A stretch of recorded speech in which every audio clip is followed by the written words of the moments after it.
Hello, welcome into this video that I really want to share with anyone who feels a lack of purpose in their life, anyone who have trouble identifying what's their purpose, people who feel a deep sense of unworthiness and not being useful or legitimate in this world because they don't know what the purpose is.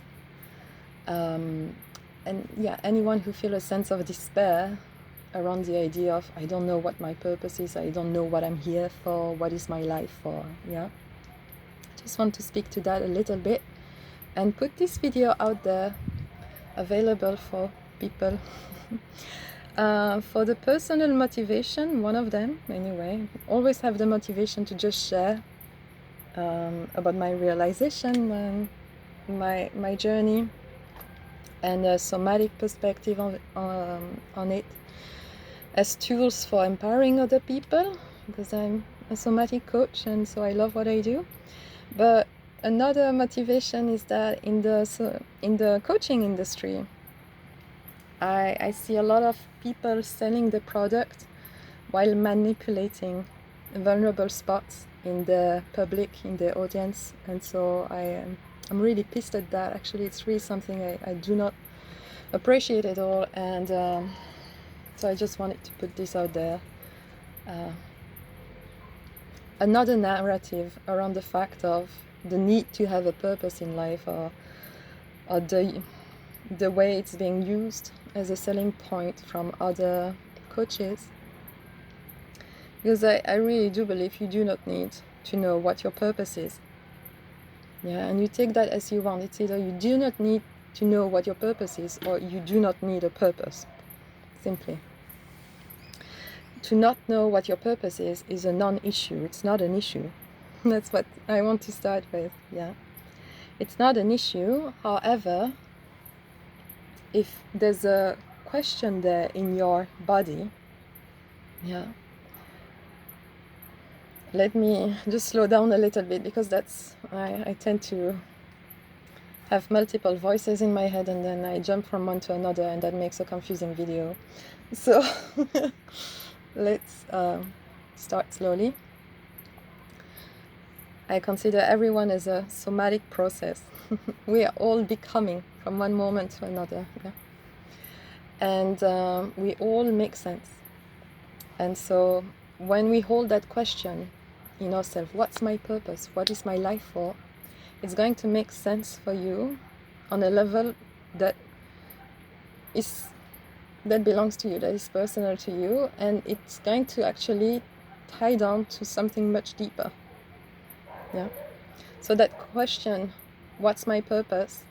I'm not suggesting you to get rid of it because you do not need to know your purpose, or because you don't need a purpose.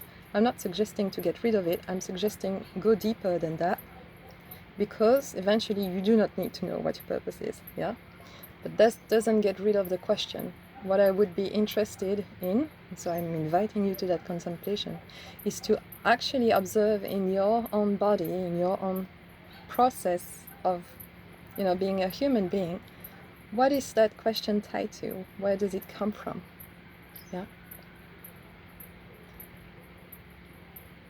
Okay. Taking it slowly. Okay. So let's do that, actually. Let's do that. Let's examine all that surrounds that question. I do not know what my purpose is. For me, it's like I love to imagine to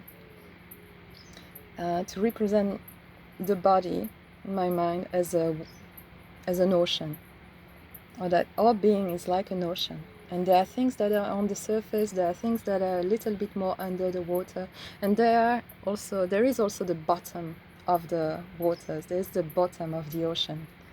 And so for me, that question, what's my purpose, is only the surface. It's surface level purpose.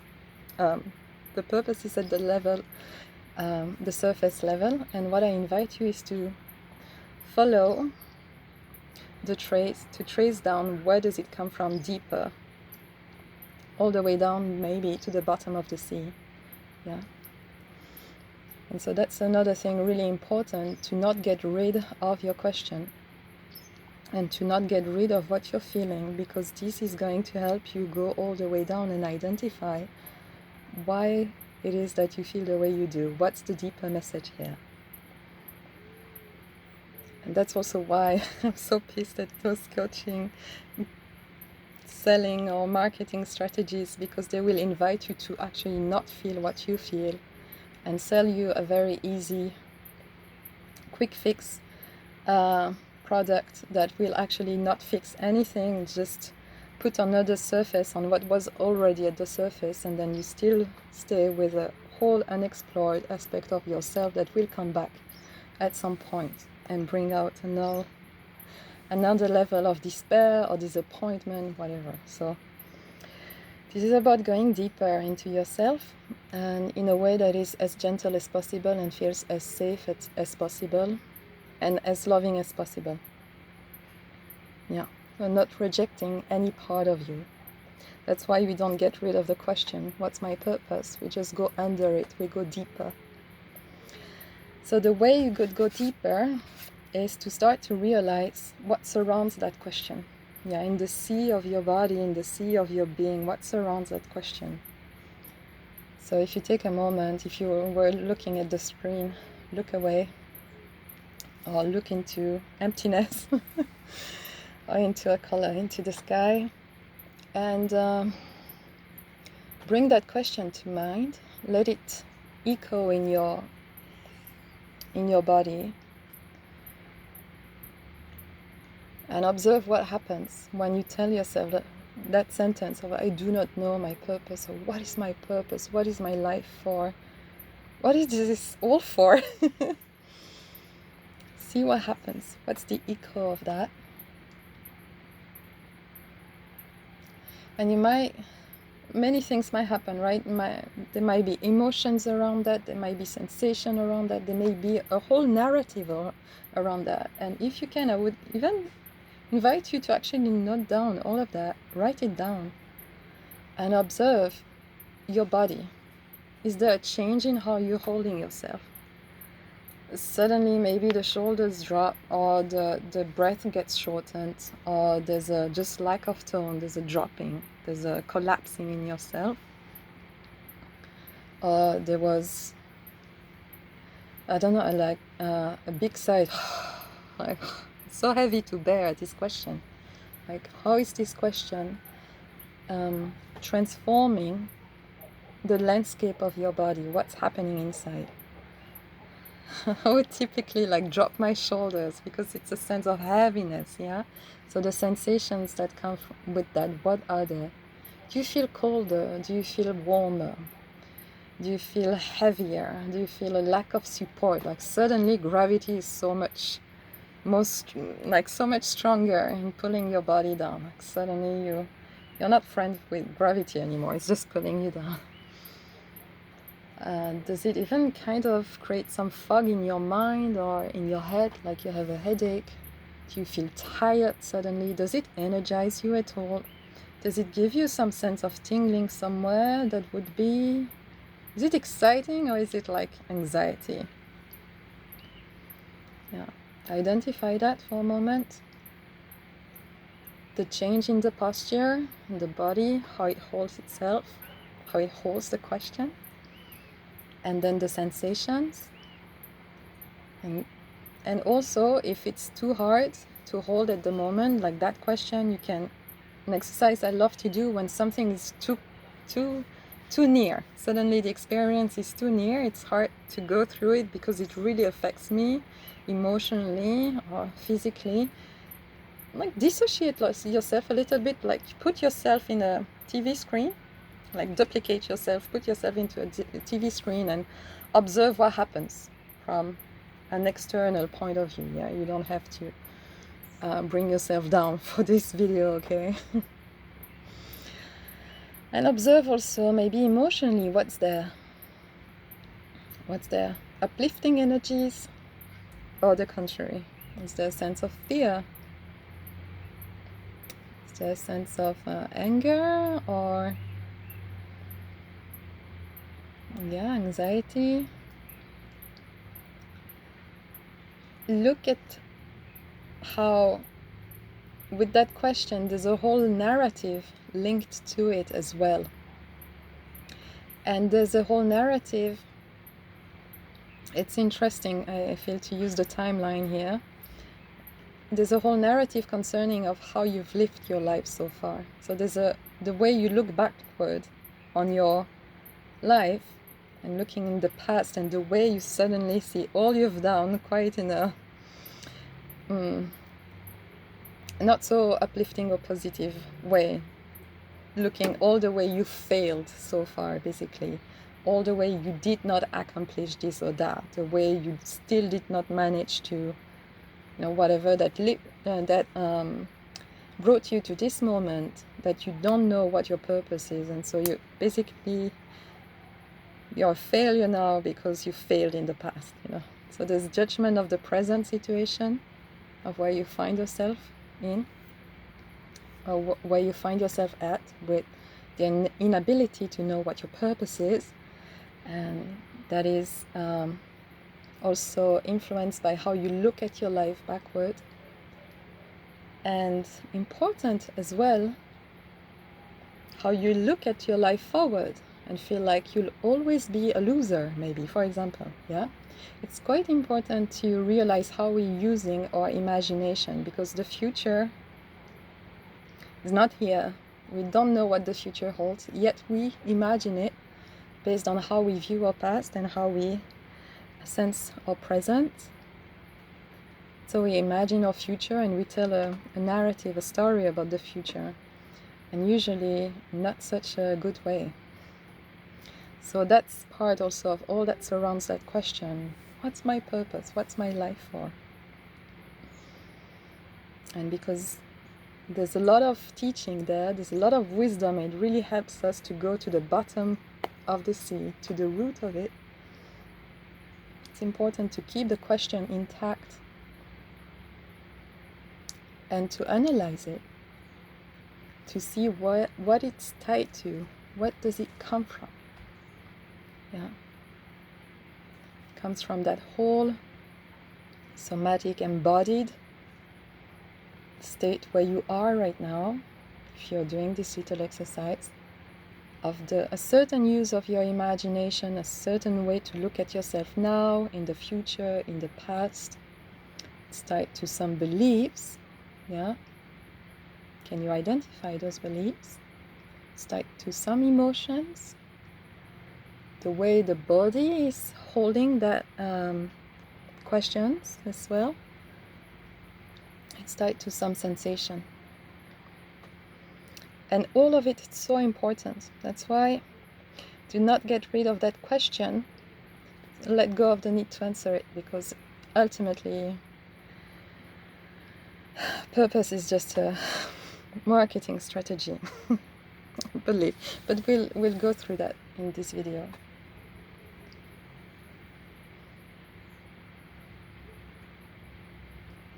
So because I'm deeply into somatics, I love this field of somatics, of the body, of embodiment, of understanding, of listening to the body, really. And it means that I really value the teaching of the body, that I believe the body has a lot to teach us, instead of us teaching the body how it's supposed to be. A practice of listening that could be done is to come back to one of the sensations we're feeling, or like the change of posture. Like if I'm letting the question, what is my life for? What's my purpose? I feel useless. Start using the story you tell yourself around, what's my purpose? I don't know what my purpose is. Start just telling yourself a little bit of that narrative, only so the words can help engage the body in that narrative, and you can now feel your body engage in that narrative and stay with that. For example, me, because I've had that although now I'm not really attached to that question anymore, I've had that question, and it was very vulnerable for me. It was painful for me to hold that question for a while. So I have echoes of that still in my body. I can remember, my body remembers how it felt like. So I can sense something in my throat just very tight, in the solar plexus as well, uncomfortable in my belly. And whatever you can see in your body, like maybe a shortening of your body, like head and pelvis, tailbone coming together, like a need for protection. Whatever comes up, I would invite you to stay with it. Again, if you can stay with it, otherwise try to project yourself in a video, in the television. A little bit of dissociation just to be able to look and stay a little bit more, try to receive the teaching of the body. And choose one sensation you can stay with.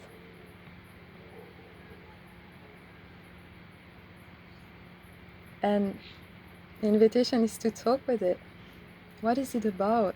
Why do I feel that way? What is it? This constriction in my throat? Or why can't I breathe well? What do you have to tell me? Yeah, kind of with your inner voice, or you speak out loud as you wish. Inquire into what you feel. What is it about, really? It's not about the purpose. There's something deeper, yeah? So we're trying to follow that trail deeper through the sensation, get to the bottom of it. What is it really about? And now maybe more sensations are coming up. Maybe some memories of the past are coming up. Maybe some beliefs are coming up. Some experience of life are coming up. And maybe you find yourself being a small kid. Yeah. Small kid that says, I'm all alone. I'm so alone and I feel I'm worthless. Yeah, that would be my experience. Yeah, that would be my experience. I feel so freaking alone. I'm alone. I'm so lonely. That's what my sensation is saying. So lonely. And so I feel I don't feel like I belong to anything. I feel useless. I feel my life has no worth. It adds nothing onto this world. What's the point of my life here? Do I even have a right to be here? What am I supposed to do? I have nothing to give because my life is worthless, is pointless, whatever. So it has no purpose, and so it has no right to be here, basically, yeah? Because I feel so alone. What's the narrative for you?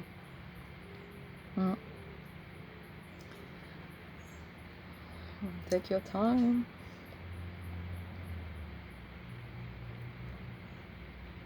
I hope you can see that if you go for a quick fix, I find my purpose now, it's only putting so much more distance between that deep wisdom of your body, yeah, the root of what's happening here behind the question, and the quick fix solution that you apply on top of the surface already. Like, it's putting so much more distance. What is it about? Yeah, what is that question tied to? Which version of you is feeling so down, or which version of you is it tied to? Usually it's not the present version of you. For sure it's not. It's tied to a much younger version of yourself. What happened to that person? What happened to that little you?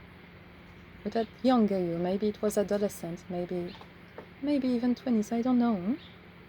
I would guess it's rather child age, but it's your experience, it's your body, it's your process, so you know best. See what it ties to. And then I'm going to make some generalization, just because although we are all unique processes, we do share some similar wounds and coping mechanisms as well. So what I mentioned, for me, it helps me to identify for you and share more as a generalization some common wounds that can happen and lead to the appearance of that question, what's my purpose and what is this life for? A wound would be, well, obviously the one of not belonging. Maybe that's not the most obvious, but there's a lack of belonging here. Yeah. Usually when we ask ourselves that question, what's my purpose, in a way that brings us down. Yeah. Because maybe for some people, questioning their purpose might just be a way to look at life in a curious inquiry type of way, or very creative way. What am I supposed to do now, kind of, but in a way that lifts them up. Yeah. And so that video is not for them. So when we ask ourselves what our purpose is, it's usually because we don't feel like we belong to our life. So that means there's fractures here, there are disconnection, and there's both a sense of lack of coherence in our life, in the different aspects of our life, and a lack of cohesion. It's like we are split into different pieces that are not coherent with each other, and also they are not bringing each other into, like, to fit into a puzzle. They just stay apart because they don't fit. Lack of cohesion, yeah, and lack of coherence. And so lack of belonging, sense of belonging, which is very common nowadays, if that brings some reliefs.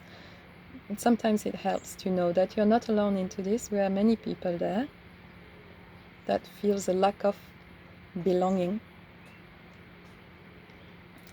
And so just as an inquiry right now, could you see how you feel you do not belong? And could you look, because maybe in the present moment there is some sense of belonging, or maybe not. So it could be an inquiry into the present moment, but also again into the past. Yeah, because maybe you managed to establish a contact with a previous version of you, a younger version of you, and it could be an inquiry, so continuing the discussion with that part of yourself. Like, could you look at that part, or could you talk with that part and ask about belonging? How do you feel like you connect? Like you're part of a wider web of life, or not? Yeah, because life is hard. Yeah, so many of us will feel like they don't belong to the country they were born into, the culture they were raised into, the religion or belief system. They feel a disconnection from that. That creates difficulty for nourishing, feeding a sense of belonging. Yeah. Maybe it's the family also. They don't feel a sense of belonging with the people in the family. Maybe the social circles have evolved and now they don't feel like they belong to their friends, groups, or work. Do you feel like you belong to your work, or does it participate to a sense of split in who you are, and you can't find a coherence between your work and the different aspects of yourself? Yeah, I mean, can involve many things. So take it how it resonates, the lack of belonging. And if there's anything you could, if you have to stop watching this video right now, I would say it's a very good thing to take into your daily life, if this resonates, is to take that inquiry into how can I feel like I belong to my life right now. Do I feel like I've built a life that looks like me? Is it my life that I'm really living? Because actually, I think it's also a common thing to many of us, that we live a life that we don't really feel it's ours. And it was the case for me in my 20s. I did 2 master degrees and I loved my studies and I loved studying, but I did feel that I was living the life of someone I was not. Way too intellectual. And then going for PhD, whatever, and I could not find myself. Even the spheres that involved my studies, I did not feel like I was belonging to them. I enjoyed the studying, but there were worlds I did not belong to. Yeah. So that is a feedback. As a feedback inquiry is, okay, then what world do I belong to, and what's the most important, to be amused intellectually or to actually find places where I feel sheltered, I feel at home with other people, other communities. So to inquire into your belonging sense, see how you can feed it, I think is huge. If you can start to do that, you would see changes in your life step by step, because it's a long process. We have to give time to our process as well. It's never supposed to be fast. Yeah, life doesn't work like that. Our bodies don't work like that. Bodies take time. Every body of nature take time. Look at a tree, look at a plant. They take their time. Okay, another wound that we can perceive also into behind or under the question of what's my purpose, what is my life for, and feeling drained by that question, is clearly the wound of unworthiness. I think that's the most obvious one, actually. Not feeling worthy is also correlated to a sense of being useless. I'm useless. And maybe I want to speak to that first, because this is a cultural product. There's nothing natural about being useful. I'm going to try to explain what I'm saying here. The need to be useful is not natural. This is cultural, yeah, white-centered or white developed, capitalistic, oriented toward productivity continuously, another illusion. Look at nature. Yeah, nothing is continuously providing stuff. There's winter, yeah, rest.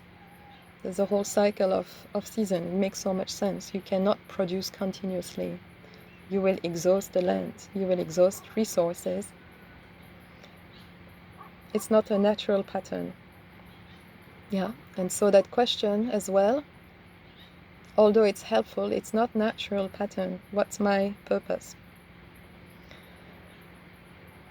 It makes sense though, but the grasping onto that, we're grasping onto a question that is not natural, it's cultural. It comes from a mind that is oriented toward productivity and capitalism. Yeah.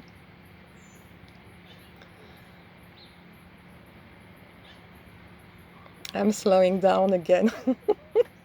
Just slowing down, and maybe that's time to take in that too. To be useful is not a natural pattern.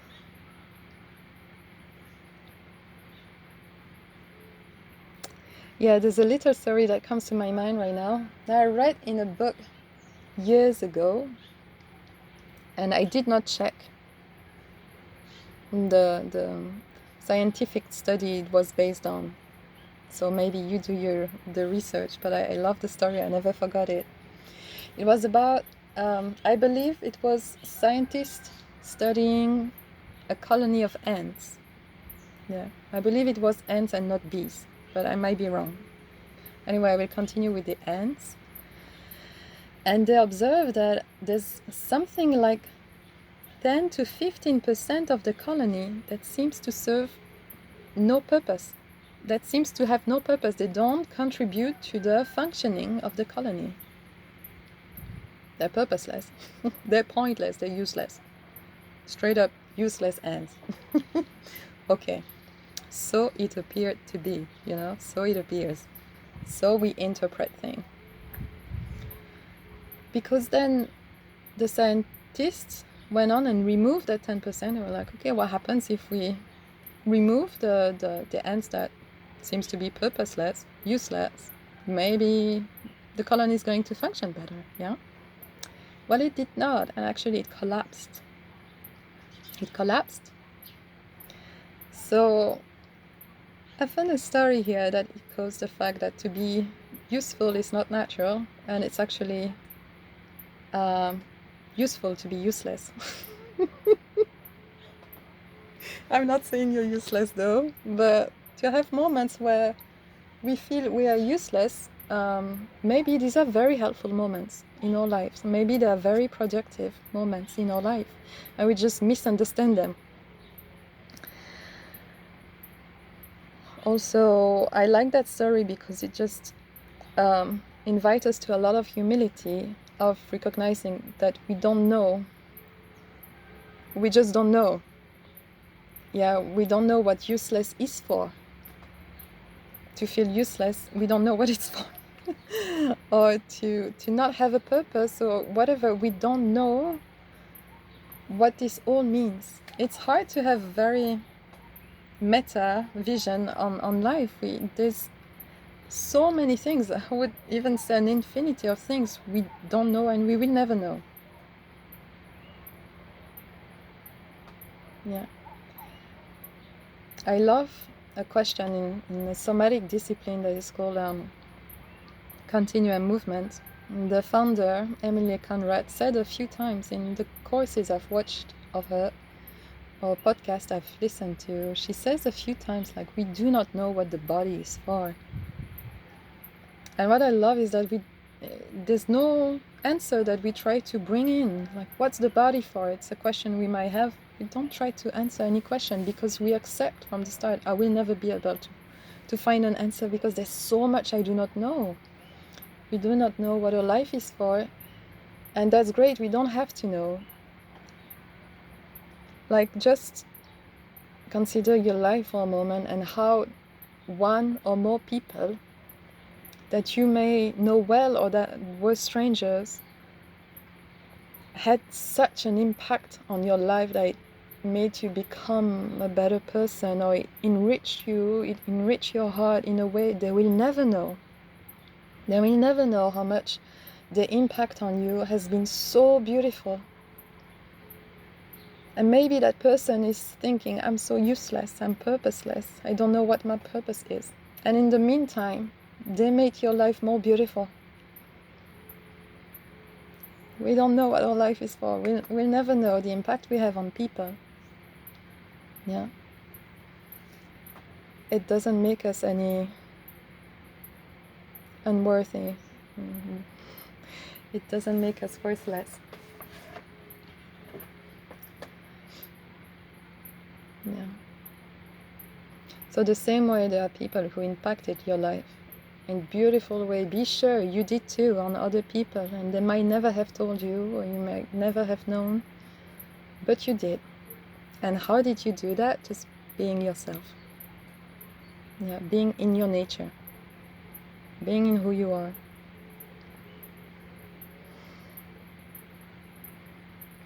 And this process of like inquiring into what is it tied to is a process that is one of self-inquiry and self-discovery.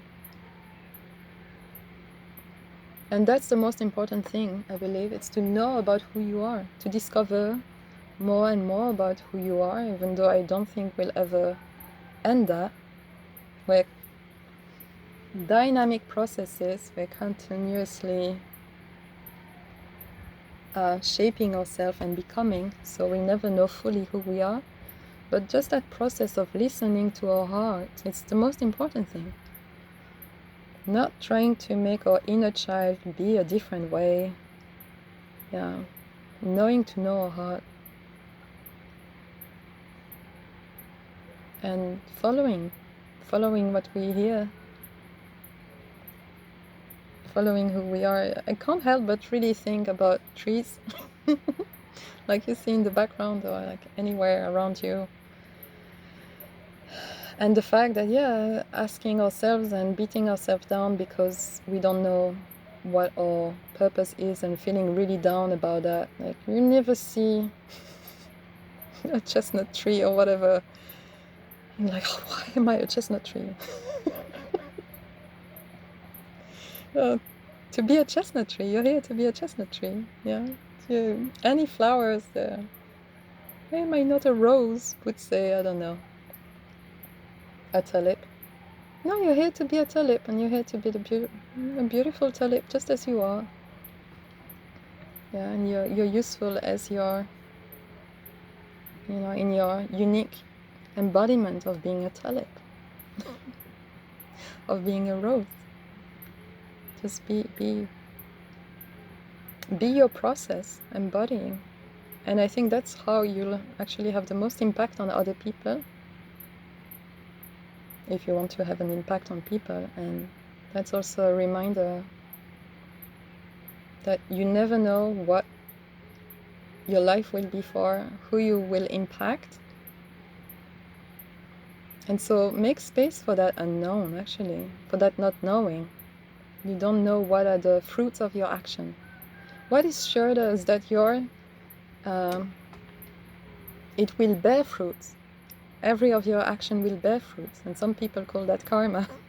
But also fruit that spills over onto other lives, and you will not be the one who tastes the fruits of your action.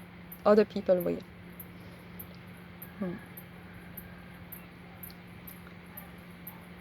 Okay, it's a long video already, but I'm not done. So I'll continue.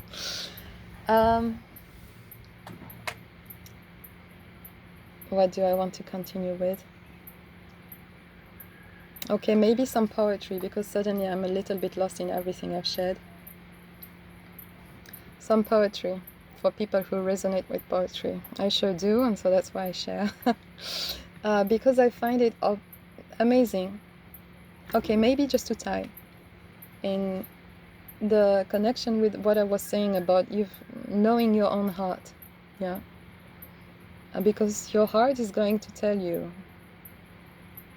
It indicates you what's your nature, what feels right. Your heart is an organ of perception that is going to tell you what feels coherent for you and what feels cohesive. So how to bring coherence and cohesion in your life. And once you weave that, like once you build your life with those principles of bringing coherence and cohesion, the question of what's my purpose is going to float away by itself. It will just make no sense to bear that question in you once you change your inner state from your heart. I would say believe me, but actually it's good to not believe anyone and just trust yourself more. Anyway, and so in that process of listening to your heart, letting it indicate or guide you toward coherence, wholeness, cohesion, love, you have to ask yourself, what nourishes your heart? What nourishes your heart? And do anything that nourishes your heart. Do it every day. It must be a daily practice of feeding your own heart, nurturing your own heart, caring for your own heart. It's super important. It's not a quick fix. It's a life practice. And so for me, for example, it's reading poetry. I find so much belonging to the world of poetry and to some poets and the poems. It's a world to which I belong. Yeah, and that's how I nurture my heart. So I'm going to share a few poems that really resonate with me on this topic when I have self-doubt, poor self-image, because we should talk about how much having that question, what's my purpose, and beating ourselves down for not having a purpose is linked to a poor self-image. Yes. Of not feeling worthy, feeling useless. Yeah, okay, that's a whole thing that we can add on to what surrounds the question in us. Poor self-image. Coming to poetry, give me something to belong to and give me perspective on things, and always makes me breathe and kind of puts me back together too. Okay, enough. On my process with poetry, I just read to you some poetry from David Whyte. There are two poems I want to share. And so first one, or maybe it's the same, I'm not sure. Let me up. No, it's two different poems, but there's one I don't remember its name. Anyway, first extract, I'm just going to read the first two paragraphs of the poem. It's called What to Remember When Waking. What to remember when waking. In that first, hardly noticed moment in which you wake, in that first hardly noticed moment in which you wake, coming back to this life from the other, most secret, movable, and frighteningly honest world where everything began, there is a small opening into the new day. There is a small opening into the new day, which closes the moment you begin your plans. The small opening into the new day closes the moment you begin your plan. What you can plan is too small for you to live. What you can live wholeheartedly will make plans enough for the vitality hidden in your sleep. What you can plan is too small for you to live. What you can define as purpose is too small for you to be your purpose. What you can plan is too small for you to live. What you can live wholeheartedly will make plans enough for the vitality hidden in your sleep. Okay, the third one is a beautiful paragraph too, I'll just share it. The next verses of the same poem. To be human is to become visible. Yeah, human with your heart. To be human is to become visible while carrying what is hidden as gift to others. Again, we might not even know what is hidden in us, and we might just offer it to other people as gift. And we might never know we brought them gifts. Yeah, and actually there's more, but I really like this passage. To be human is to become visible. Be visible from your heart. Make your heart visible. Share it. If you can, don't force it. To be human is to become visible while carrying what is hidden as gift to others. Okay, there's another poem. Actually, first I'm going to share just the start of the poem from Mary Oliver, The Wild Geese. It's a beautiful poem. If you, I'll just share it. I'll stop speaking my mind. The Wild Geese. From memory, so maybe it's not totally that. You do not have to be good. What a relief. You do not have to be good. You do not have to be good. You do not have to walk on your knees for 100 miles through the desert, repenting. You only have to let the soft animal of your body love what it loves. You only have to let the soft animal of your body love what it loves. Yeah. So I love this. The words she chose, the soft animal of your body.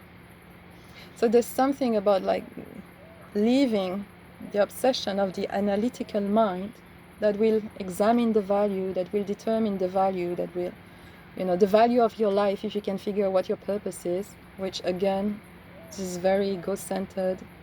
It's dismissing the fact that we are tied to each other in ways we don't know. Yeah, in more ways that we can imagine. That everything around us is just a big web of life, a big tapestry to which we belong, but we often forget our belonging to it. So reconnect with the animal inside you, with the wildness, with the nature, with the natural patterns. The wildness in you, for me, it's those natural patterns as well. Let go of the unnatural, or realize that some of your life is some of what abides at the level of the intellect, analytical mind, very surface level, is cultural, it's not natural. Reconnect with the animal of your body because it knows better what's natural, what's not. The soft animal of your body. So there's something very gentle about the animal of your body. Just like it wants the best of you, the best for you. It wants the best for you. It's your heart, the soft animal of your body, the soft animal of your heart. I don't know. However it resonates. To let the soft animal of your body love what it loves. So again, to be guided by your heart. And it's not, quick desires, whatever, just a deep encompassing sense of, what's right, what feels right, and what feels like it expands your heart or expands who you are. That's a feeling sense. It's all feeling sense. That's how you don't feel drained from the question, what's my purpose, anymore, because you let go of the need to provide a verbal answer to that, an intellectual answer to that. You go into the feeling sense, into the heart, into the soft animal of your body, and examine that question from that point of view. Much more empowering place, much more vehicle for cohesion and coherence in your life. Yeah. And I guess what I wanted to share also is to really insist on that aspect that, so it's in a way it's an unnatural question, because it does not, like where it comes from, that question, and the feeling drained of not knowing, the feeling down of not knowing what your purpose is that you feel so disconnected from everything around you, the lack of belonging, lack of space left to the fact that you do not know how your life is impacting others and this world, and how your heart and what you cultivate in your heart actually makes so much difference in this place. It's so important to let your the soft animal of your body love what it loves. Like this displays energy into these worlds. They are so important. So definitely you make a change in this world, even though you don't realize it. So that aspect of connection, I love to find it in another poem of David Whyte. So I'm not sure what poem it is anymore, but I will speak I will recite the last verses or the last paragraph of a long poem of his that also speaks to the darkness, actually, the dark place we find ourselves at times. Like, I know some people feel so lost in not knowing what their life is for. It's a dark place. And I have utter reverence for the darkness. That's where we are planted. Just like when you plant a seed, you plant it into the darkness. It's very important that it does not see the light. And then it will grow toward the light. But so we have to be planted in the dark first. And we have to sit there, actually. Although I would recommend don't sit there by yourself. If you can, have someone to sit there with you. So, the poem. If I have only darkness, I must claim the night. Yeah. If I have, okay, I will start a little bit from before. If I have no one to turn to, I must claim my aloneness. If I cannot speak, I must reclaim the prison of my body.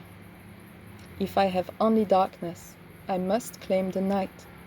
And then, even in the closest dark, the world can find me.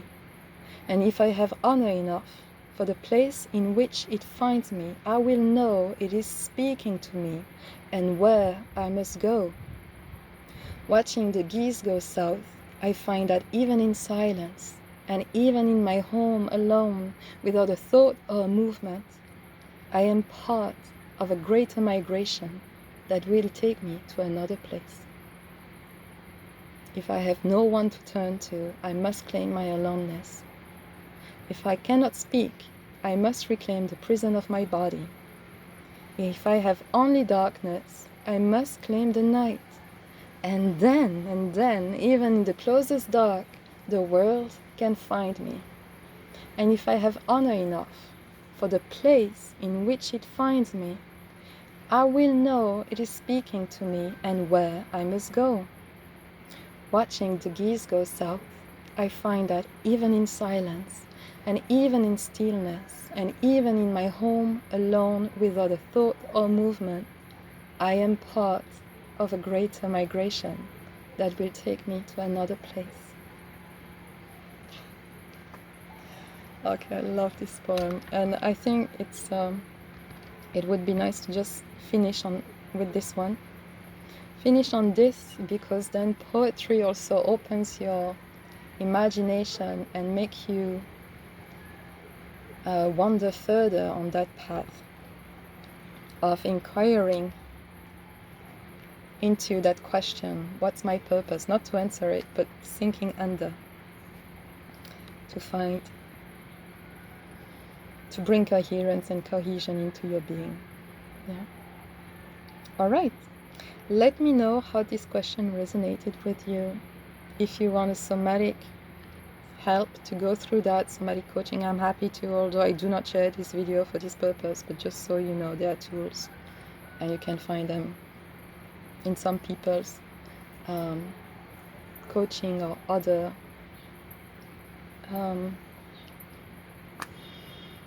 format, whatever. And really important, so to sit there, sit in the dark, but do not be alone. If you can, ask a friend or ask a coach, whatever. Do not be alone. It's going to be such an enriching place. The darkness is such a fertile place in which you can sit. With a friend it's better, because it can be very distressing though. Anyway, okay, closing this video here. Let me know if it resonates. I would love to know. And don't hesitate to connect on social media and share more. Just come and share. Just let's chat. And I see you in another video. Take care.